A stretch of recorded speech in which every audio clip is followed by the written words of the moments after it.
खुद के नोट्स से पढ़ने का मजा ही कुछ और है बेटा। है दूसरों के नोट्स, पहली चीज तो समझने में टाइम लगता है कि उसने किस तरह से नोट्स बनाए हैं। दूसरी चीज, कौन से टॉपिक को उसने किस तरह से लिखा है। सबका नोट्स बनाने का तरीका अलग अलग होता है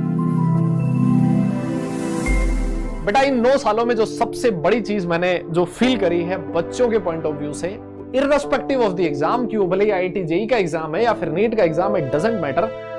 जो सबसे बड़ी मुश्किल जो बच्चे फील करते हैं ऑनलाइन टीचिंग की, अगर मैं खास तौर पे बात करूं, वो है एग्जाम से पहले, जस्ट पहले 1 महीने पहले या 2 महीने पहले जब वो रिवाइज करने बैठते हैं तो उनके पास रिवीजन के लिए अपने नोट्स नहीं बने होते। और वो सबसे बड़ी गलती होती है किसी भी बच्चे की, जब कोई बच्चा क्लास भी अटेंड कर रहा हो और अगर वो नोट्स नहीं बना रहा हो। ऑनलाइन टीचिंग में जनरली बच्चे ऐसे करते हैं कि यार क्लास तो चल ही रही है ना, क्लास तो चल ही रही है तो उसमें कोई प्रॉब्लम है नहीं सर, हमारे पास तो पीडीएफ भी मिल जाएगी जैसे ही क्लास खत्म होगी, और सब हम लोग पीडीएफ को इकट्ठा कर लेंगे, सबसे लास्ट में देख लेंगे। लेकिन बेटा पीडीएफ में बहुत सारी चीजें लिखी होती हैं। नोट्स में आप लोग अपनी लैंग्वेज में लिखते हो, अपने तरीके से लिखते हो। आपको पता होता है कि आपने कौन से टॉपिक को किस जगह पे लिखा है, किस तरह से आपने नोट्स बनाए हैं। खुद के नोट्स से पढ़ने का मजा ही कुछ और है बेटा। है दूसरों के नोट्स, पहली चीज तो समझने में टाइम लगता है कि उसने किस तरह से नोट्स बनाए हैं। दूसरी चीज, कौन से टॉपिक को उसने किस तरह से लिखा है। सबका नोट्स बनाने का तरीका अलग अलग होता है। तो अगर आप भी इन्हीं कॉम्पिटिटिव एग्जाम के लिए प्रिपेयर कर रहे हैं, जो आई एम श्योर आप लोग कर ही रहे हैं, तो बेटा आप लोगों को सबसे पहली चीज जिस पे एम्फेसाइज करना है, जो मैं एज अ टीचर जिस पे मैं सबसे ज्यादा एम्फेसाइज करता हूं, वो है नोट्स प्रिपरेशन। आप चाहे किसी भी टीचर की क्लास हो, let's say it's physics, chemistry, maths और बायो, किसी का भी क्लास हो, हर बच्चे को हर क्लास के प्रॉपर नोट्स बने होने चाहिए। अगर आप वो क्लास अटेंड नहीं कर रहे, मान लो आपने लाइव क्लास अटेंड नहीं करी, रिकॉर्डेड अटेंड करी है, तब भी आपको क्लास के बाद नोट्स पीडीएफ की फॉर्म में मिलते हैं, उसको अपनी जो फेयर कॉपी है उसमें जरूर लिखो। ये सबसे बड़ी गलती होती है जो ऑनलाइन टीचिंग में बच्चा करता है। मैं उम्मीद करता हूं कि आप लोग नहीं करोगे इस चीज को। दूसरी चीज जो क्लास में रहती है वो ये है कि यार हम कंसिस्टेंट नहीं रह पाते क्लास में, है ना। सबसे दूसरी मेजर प्रॉब्लम ये भी होती है बेटा, ये भी एक बहुत ही गलत चीज होती है। ऐसा कोचिंग इंडस्ट्री में कहा जाता है कि अगर आप क्लास मिस करते हो ना, तो इसका मतलब आप गुनाह कर रहे हो, है ना। क्लास मिस करना गुनाह जैसा है और इस गुनाह की सजा आपको ही चुकानी पड़ती है। और वो आपको वो सजा क्या मिलती है, बैक, है ना।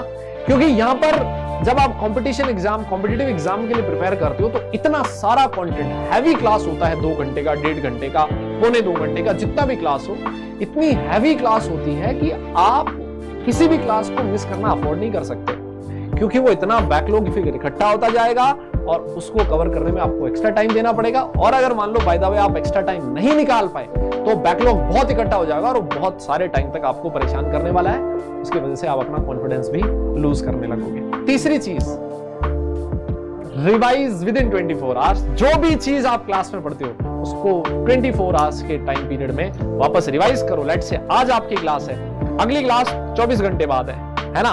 उस 24 घंटे के पीरियड में अभी जो हमने पढ़ा है उसको रिवाइज भी करना है। जो टीचर ने आपको क्लास में नोट्स लिखवाए हैं, जो कॉपी में नोट्स लिखवाए हैं, उसको खुद से एक बार के लिए वापस लिखना है। और जो क्वेश्चंस आप लोगों ने किए हैं, बिना देखे उन क्वेश्चंस को वापस सॉल्व करने की कोशिश करनी है। अगर ये सारी चीजें आप करते हो, आई कैन गारंटी यू आप अपने स्कोर को बहुत अच्छा कर सकते हो। जब आप रिवाइज करके जाते हो बेटा किसी भी क्लास को, तो नेक्स्ट क्लास में आपका जो कॉन्फिडेंस होता है ना, वो बाकी लोगों से बिल्कुल डिफरेंट होता है। तो बेटा इस चीज को अपनी हैबिट में लाओ और हर दिन इस चीज को फॉलो करो। कंसिस्टेंसी इज द की, हमेशा याद रखो। यहाँ पर रिजल्ट एकदम से नहीं मिलता है ना। बहुत सारे अप्स एंड डाउन्स आपको देखने को मिलते हैं। कभी है ना गाड़ी नीचे जाती है कि यार ये चैप्टर नहीं समझ में आया, आपको लगता है कि यार मैं अपने गोल से दूर हो गया हूँ। फिर कोई चैप्टर अच्छा आ जाता है, किसी टेस्ट में नंबर अच्छे आ जाते हैं, तो फिर एकदम से हमारा कॉन्फिडेंस बढ़ जाता है कि यहाँ पे चले जाते हैं हम लोग, है ना, कि यार अब तो सिलेक्शन पक्का है। और फिर मान लो कोई टेस्ट खराब हो गया जिसमें फिर नंबर नहीं आए, तो फिर कॉन्फिडेंस नीचे। तो ये अप्स एंड डाउन्स आपको इस पूरी जर्नी में देखने को मिलते हैं।